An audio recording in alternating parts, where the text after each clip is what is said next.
Hi friends, स्वागत है आपका हमारे यूट्यूब चैनल में। फ्रेंड, जैसा कि आप लोग थंबनेल में देख ही चुके होंगे कि आज की ये वीडियो डीओबी लिमिट क्रॉस के बारे में है।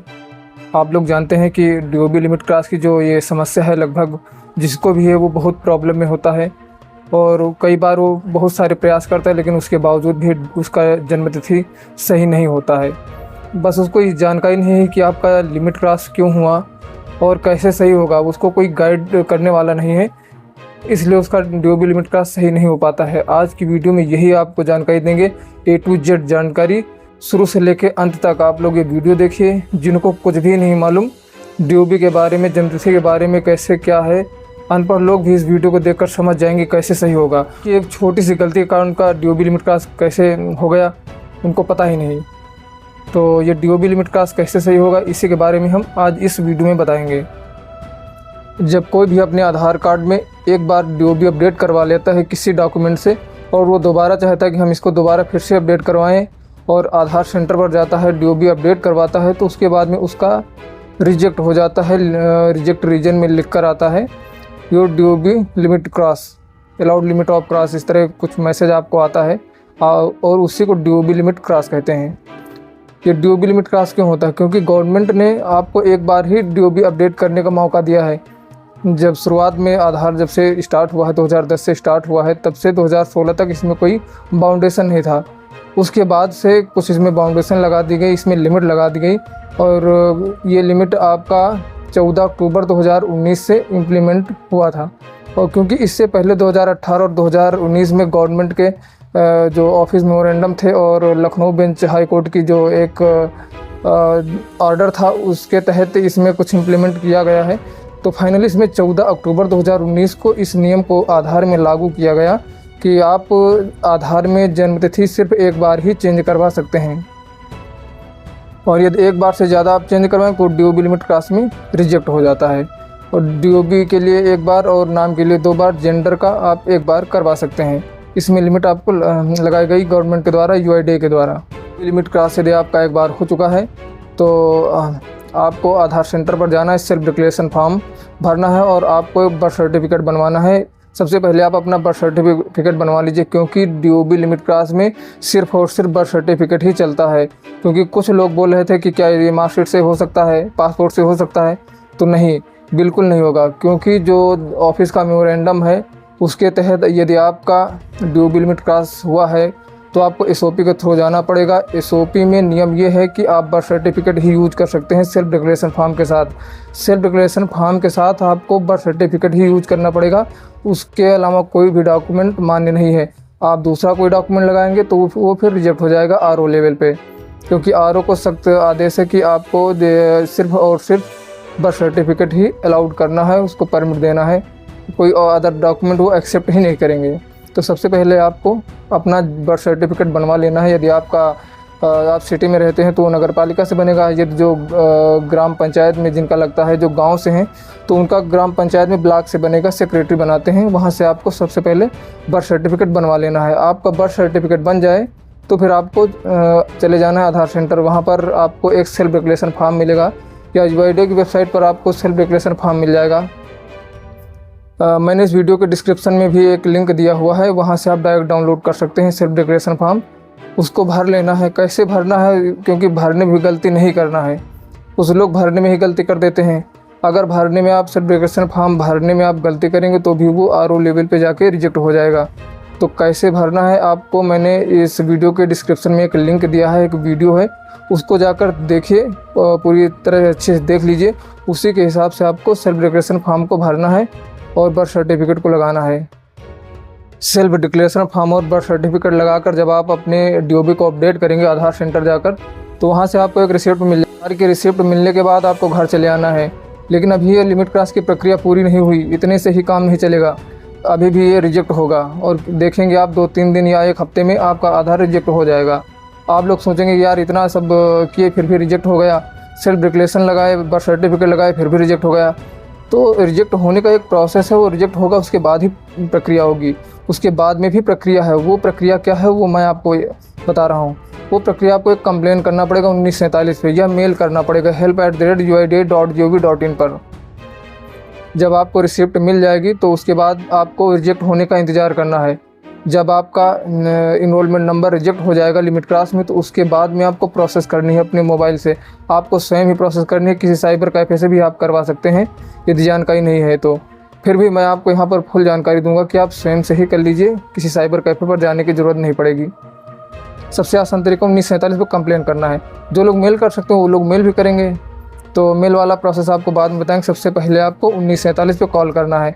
1947 कॉल करेंगे तो आपको ये बताना है कि सर मेरा आधार में DOB लिमिट क्रॉस थी, मैंने सेल्फ डिक्लेरेशन और बर्थ सर्टिफिकेट यूज किया है, लगाया है, उसके बाद में भी ये सर्टिफिकेट लगाने के बाद भी हमारा DOB लिमिट क्रॉस में रिजेक्ट हो गया है, प्लीज़ आप इस पर एक कंप्लेन कर दीजिए।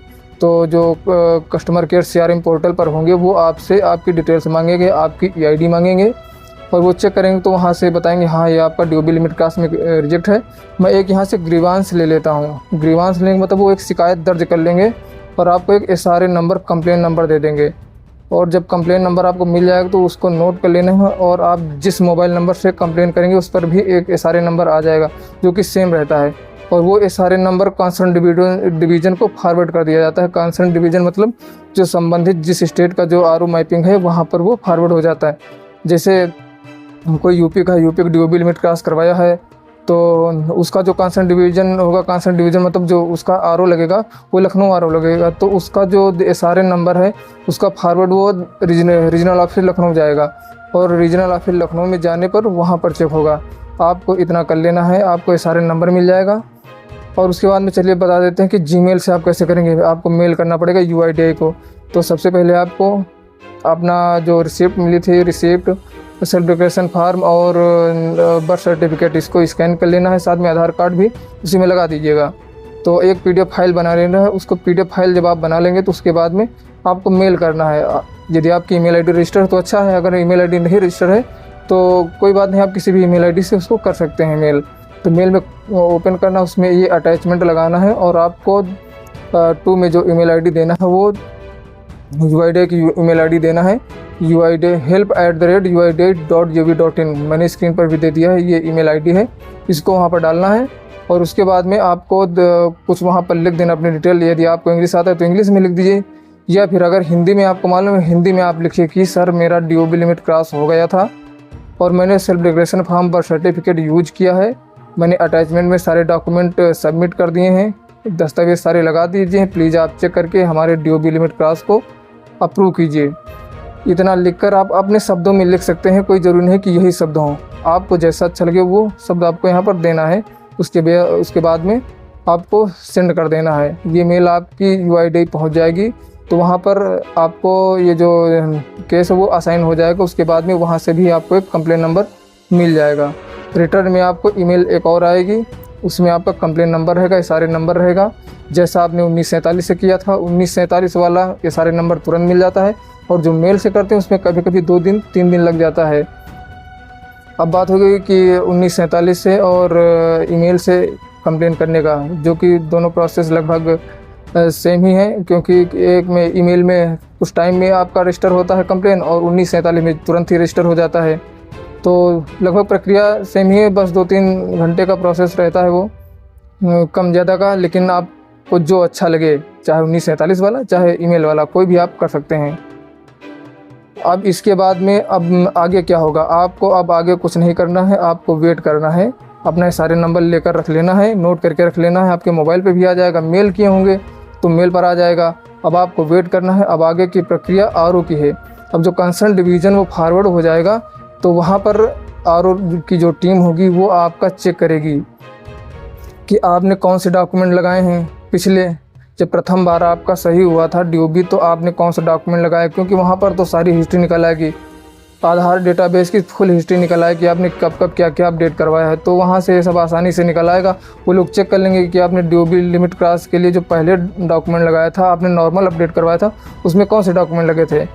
यदि आपका बर्थ सर्टिफिकेट नहीं लगा होगा तो वहाँ से अप्रूव कर देंगे। और एक चीज़ और वहाँ पर चेक होती है, वहाँ पर ये चेक होता है कि आपने जो बर्थ सर्टिफिकेट यूज़ किया वो जेन्युइन है या नहीं, क्योंकि अब इस समय तो UIDAI को एक नया पोर्टल दे दिया गया है बर्थ डिपार्टमेंट की तरफ से, कि वो उसको वेरीफाई कर सकते हैं।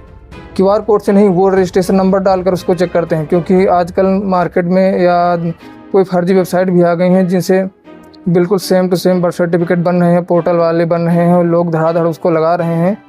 तो अगर वो पोर्टल वाला बर्थ सर्टिफिकेट हुआ तो फिर उसको रिजेक्ट कर देंगे, और रिजेक्ट करने के पास उनके पास ये भी पावर होते हैं कि यदि उनका इच्छा हुआ तो 27 अंडर रेगुलेशन एक 27 होता है, उसमें वो आधार को कैंसिल करने को रिकमेंड कर सकते हैं। यदि उन्होंने अंडर रेगुलेशन 27 में कैंसिल करने का रिकमेंड कर दिया तो टैक्स सेंटर उसको 15 दिन के अंदर आपके आधार को कैंसिल कर देगा। इसलिए आपको सबसे पहले ओरिजिनल ही बर्थ सर्टिफिकेट लगाना है, फेक डॉक्यूमेंट नहीं लगाना है। अगर वो ये चेक करते हैं कि हाँ फेक डॉक्यूमेंट नहीं है, आपका जेन्युइन डॉक्यूमेंट है और आपने पीछे जो आपने अपडेट करवाया था इसके पिछली बार, प्रथम बार मतलब, तो उसमें कौन से डॉक्यूमेंट लगाए थे, अगर वहाँ पर बर्थ सर्टिफिकेट नहीं है और आपने वर्तमान में सेल्फ डिक्लेरेशन फॉर्म सही से भरा है और आपका जो बर्थ सर्टिफिकेट वो ओरिजिनल है, लीगल है, तो वहाँ से आपका जो SRA नंबर होता है वो अप्रूव कर दिया जाता है। अप्रूव करने के बाद ये टैक्स सेंटर फॉरवर्ड हो जाता है। टैक्स सेंटर फॉरवर्ड हो जाएगा तो फिर टैक्स टीम को सिर्फ उसको अप्रूव करें, उसको रिप्ले करेगा। रिप्ले मतलब उसको फिर से प्रोसेस में लाएगा, क्योंकि ये काम टैक्स सेंटर का होता है और टैक्स सेंटर बगैर RO के रिकमेंडेशन के अपने आप वो प्रोसेस नहीं करता, रिप्ले नहीं करता है। तो सबसे मेन भूमिका जो होती है वो RO की होती है। और एक 1947 और जीमेल से तो आप कर ही सकते हैं, और एक तीसरा ऑप्शन है कि पत्र द्वारा भेज सकते हैं। आप जो रीजनल ऑफिस का पता होता उसमें स्पीड पोस्ट से या नॉर्मल पोस्ट से उसको भेज सकते हैं। आप सारे डॉक्यूमेंट प्रिंट करके उसको एक कुरियर कर दीजिए, वहाँ पर भी चला जाएगा, उससे भी आपका काम हो सकता है, हो जाता है। RO को जब आपकी कंप्लेंट प्राप्त हो जाती है 1947 या स्पीड पोस्ट या जीमेल द्वारा, तो फिर वो 30 डेज़ के अंदर उसको सॉल्व कर सकता है, उसको अप्रूव कर सकता है। उसके बाद में टैक्स सेंटर भेज दिया जाता है RO के द्वारा, क्योंकि RO में सभी स्टेट के सभी RO के उसके पास नोटिफिकेशन रहते हैं, PID रहती हैं अप्रूवल का, इसलिए वहाँ पर टाइम लगता है। तो RO में तो 1 से 30 दिन का समय लगता है। उसके बाद में जब टैक्स सेंटर जाता है तो टैक्स सेंटर में मैक्सिमम 90 दिन का समय होता है अप्रूवल का। तो जब टैक्स सेंटर के पास जाएगा तो टैक्स सेंटर उसको अप्रूवल दे देगा, रिप्ले कर देगा। रिप्ले करने के बाद वो आपका जो आधार रिजेक्ट शो कर रहा था DOB लिमिट क्लास में, वो प्रोसेस में जाएगा। प्रोसेस के बाद कुछ घंटे में वो जनरेट कर दिया जाएगा। सभी स्टेट में DOB लिमिट क्लास की प्रक्रिया सेम है, लेकिन उत्तर प्रदेश में SDM ऑर्डर अतिरिक्त लगता है। वहाँ पर SDM ऑर्डर इसलिए अतिरिक्त लगता है क्योंकि वहाँ का नियम है, UP का नियम है कि अगर आपका जो बर्थ सर्टिफिकेट इशू हो रहा है 1 साल से ज़्यादा का उम्र के बाद में लेट में अगर इशू हो रहा है तो वहाँ पर SDM ऑर्डर लेना होगा। SDM ऑर्डर लेने के बाद तब जन्म प्रमाण पत्र आपका बनेगा। तो SDM ऑर्डर लेने के बाद आपको जन्म प्रमाण पत्र बनवाना पड़ेगा, फिर सेल्फ डिक्लेरेशन फॉर्म और बर्थ सर्टिफिकेट को यूज करके वहाँ पर, क्योंकि सेल्फ डिक्लेरेशन के साथ आपका बर्थ सर्टिफिकेट लगेगा, बर्थ सर्टिफिकेट के साथ आपका SDM ऑर्डर भी लगेगा, उसको भी आपको लगाना पड़ेगा। और जब आप मेल करेंगे तो उसमें आपको SDM ऑर्डर को भी अटैच करना पड़ेगा। अब बात करते हैं यदि किसी का पहले से जन्म प्रमाण पत्र लगा हुआ होगा तो उसका कैसे होगा। तो अगर पहले से किसी का जन्म प्रमाण पत्र लगा हुआ है, RO ये चेक करता है कि पहले से जन्म प्रमाण पत्र लगा हुआ है, तो आपका सारे रिजेक्ट कर देगा और वो बोलेगा कि आपका पहले से जन्म प्रमाण पत्र लगा हुआ है, आप जो पहले का बर्थ सर्टिफिकेट था उसका कैंसिलेशन स्लिप लगाइए और नया बर्थ सर्टिफिकेट लगाकर फिर से अपडेट कीजिए, हो जाएगा। जिनका पहले से बर्थ सर्टिफिकेट लगा होगा उनका नहीं होगा। तो कुछ लोगों का ये प्रश्न रहता है कि हम कैसे पता करें कि हमारे आधार में पहले से बर्थ सर्टिफिकेट लगा है या कोई दूसरा डॉक्यूमेंट लगा है। तो सबसे पहले उनको तो मालूम ही होना चाहिए कि उन्होंने जो पहली बार अपडेट करवाया है तो कौन सा डॉक्यूमेंट लगाया है। मार्कशीट लगाया कि हाथ से कोई कागज लगाया, TC लगा दिया, ट्रांसफ़र सर्टिफिकेट लगा दिया, पैन कार्ड लगाया, कौन सा डॉक्यूमेंट लगा दिया। अगर उनको याद नहीं है तो फिर उसको जानने के लिए उनको रीजनल ऑफिस विजिट करना पड़ेगा। वहाँ आपको आधार नंबर लेकर जाना है, अपना फिजिकल आधार लेकर जाना है। वहाँ पर आपको चेक करवाना पड़ेगा कि हमारा जो पिछला जो डॉक्यूमेंट लगा वो कौन सा है। तो वहाँ RO पोर्टल पर देखकर बता देंगे कि आपका डॉक्यूमेंट कौन सा लगा हुआ है। अगर आपको मालूम है कि हमारा बर्थ सर्टिफिकेट पहले से ही लगा है, आपको जानकारी है, तो फिर इसके लिए आपको जहाँ से जो बर्थ सर्टिफिकेट बना था वहाँ जाना पड़ेगा, उसको कैंसिल करवाना पड़ेगा और उसकी कैंसिलेशन रिसिप्ट आपको मिलेगी। और जो रजिस्ट्रेशन नंबर होता है वो प्रॉपर तरीके से वहाँ पर लिखा जाता है पोर्टल में जहाँ से इशू हुआ है कि ये जो बर्थ सर्टिफिकेट है, रजिस्ट्रेशन नंबर ये किसी कारणवश जो भी कारण होगा वहाँ पर इसको कैंसिल किया जाता है। आज के बाद इस रजिस्ट्रेशन नंबर के जन्म प्रमाण पत्र का कोई भी महत्व नहीं है। इस तरह से कैंसिल कर दिया जाएगा। उसके बाद में आपको नया जन्म प्रमाण पत्र बनवाना पड़ेगा। जब नया जन्म प्रमाण पत्र बन जाएगा तो उसके बाद में आपको सेल्फ डिक्लेरेशन फॉर्म और बर्थ सर्टिफिकेट यूज करके अपडेट करवाना होगा। उसके बाद में सारी प्रक्रिया सेम है, जैसे मैंने बताया 1947 से कंप्लेन करना पड़ेगा या जीमेल करना पड़ेगा। अब बात आती है कोई पहले फर्जी डॉक्यूमेंट लगा दिए थे, एडिट करके लगा दिए थे या पोर्टल वाला बर्थ सर्टिफिकेट लगा दिए तो लोग पूछते हैं कि उसका कैंसिलेशन कैसे होगा। तो उसका कैंसिलेशन हो ही नहीं सकता। जिसका कोई मिनिस्ट्री, कोई डिपार्टमेंट है ही नहीं, कोई जारी करने वाला कोई गवर्नमेंट का एंटिटी है ही नहीं, तो कैसे उसका कैंसिल होगा। कोई इसको कैंसिल कर ही नहीं सकता, क्योंकि जो डिपार्टमेंट उसको इशू करता है वही उसको कैंसिल भी कर सकता है। क्योंकि बर्थ रजिस्ट्रेशन का काम जो भी विभाग देखता है उसके पास आपके रजिस्ट्रेशन का कोई डेटा रहेगा तभी उसको वो कैंसिल कर सकता है, अदरवाइज़ वो कैंसिल नहीं कर सकता है। तो इस केस में अगर आपने कोई फर्जी डॉक्यूमेंट लगा दिया है और पोर्टल वाला बर्थ सर्टिफिकेट लगा दिया है तो उसमें कुछ नहीं हो सकता। आप ये समझ कर चलिए कि आपका ड्यूबल लिमिट क्रॉस सही नहीं हो पाएगा, क्योंकि अभी तक ऐसा कोई नियम नहीं आया कि जो फेक डॉक्यूमेंट लगे हुए हैं उनके लिए क्या ऑप्शन है। अभी तक कोई ऑप्शन नहीं है। यदि कभी कोई ऑप्शन इसके लिए आएगा तो अवश्य बताया जाएगा। कुछ लोगों का dual limit cross typing error में भी होता है, उसको टाइपो एरर बोलते हैं ऑपरेटर के द्वारा। जब आप कोई डॉक्यूमेंट देते हैं और उसमें ड्यूबी कुछ और रहती है और ऑपरेटर की गलती के कारण ड्यूबल में कुछ और हो जाता है, तो क्योंकि आपका जो लिमिट है वो एक ही बार मिला है और उसमें लिमिट क्रॉस हो गई, अब आपको सही ड्यूबी करवाना है तो आप सही डॉक्यूमेंट दे भी रहे हैं, उसके बावजूद भी ड्यूबी लिमिट क्रॉस में रिजेक्ट होगा। क्योंकि जो आपकी लिमिट थी वो एक बार थी, वो चाहे भले ही ऑपरेटर की गलती से ही वो क्यों ना गलत हुई हो। अगर ऑपरेटर की गलती से वो गलत हुई है तभी आपको सेल्फ डिक्लेरेशन फॉर्म और बर्थ सर्टिफिकेट लगाना ही होगा। वो डॉक्यूमेंट आपका वर्क नहीं करेगा, क्योंकि ये उस OP के अंतर्गत आ जाता है। एक्सेप्शन हैंडलिंग प्रोसेस में आपको सेल्फ डिक्लेरेशन फॉर्म और बर्थ सर्टिफिकेट लगाना पड़ेगा। और ये RO लेवल पे जब चेक होगा तो उसमें प्रॉपर वो गाइडलाइंस के अनुसार वो लोग टाइपो एरर एक मैसेज होता है उसको रिकमेंड करते हैं टैक्स सेंटर को। उसके बाद में टैक्स सेंटर उसको अप्रूव करता है। कुछ लोगों का ये प्रश्न है कि अगर ड्यूबल लिमिट क्रॉस में हमने बर्थ सर्टिफिकेट बनवा लिया है और डायरेक्ट उसी से हो जाएगा तो उससे नॉर्मल नहीं होगा। आपको SOP के थ्रू ही जाना पड़ेगा। सेल्फ डिक्लेरेशन फॉर्म और बर्थ सर्टिफिकेट को लगाकर ही अपडेट करवाना पड़ेगा। और जो इसकी प्रोसेस है, जैसे मैंने पीछे वीडियो में हमने बताया है कि 1947 में कंप्लेन करना है या मेल करना है, उसी प्रक्रिया के तहत आपका सही होगा। ऐसे डायरेक्ट आपका सही नहीं हो पाएगा। कुछ लोगों का ये भी प्रश्न रहता है कि मार्कशीट और जैसे पैन कार्ड हो गया, पासपोर्ट हो गया, इसको अगर पहले हमने लगा दिया है तो इसमें भी क्या कैंसिलेशन बनवाना पड़ेगा। तो ऐसा नहीं है। इन सिर्फ और सिर्फ बर्थ सर्टिफिकेट आपका अगर पीछे लगा हुआ है तभी उसमें कैंसिलेशन उसका लगेगा, बाकी अदर डॉक्यूमेंट का कोई भी कैंसिलेशन नहीं लगता है। कैसे लगेगा ये आप ही सोचिए। अगर मार्कशीट आपने हाई स्कूल की लगाई है तो वो कैसे कैंसिल करवाएंगे? क्या अपनी पढ़ाई बर्बाद करेंगे? कोई भी बोर्ड आपकी मार्कशीट कैसे कैंसिल कर सकता है? कैंसिल होगा ही नहीं। सिर्फ बर्थ सर्टिफिकेट ही कैंसिल हो सकता है, उसकी कैंसिलेशन रिसिप्ट लगेगी, ना कि मार्कशीट और पासपोर्ट की। तो मित्रों, ये थी आज की जानकारी। अगर आपके मन में और भी कोई प्रश्न हो, कोई और डाउट हो तो आप लोग कमेंट कीजिए, हम उसका आंसर अवश्य देंगे। तो यदि आपको जानकारी अच्छी लगी है तो इसको लाइक कीजिए और अपने मित्रों में शेयर कीजिए। मिलते हैं किसी नेक्स्ट वीडियो में, तब तक के लिए जय हिंद, जय भारत।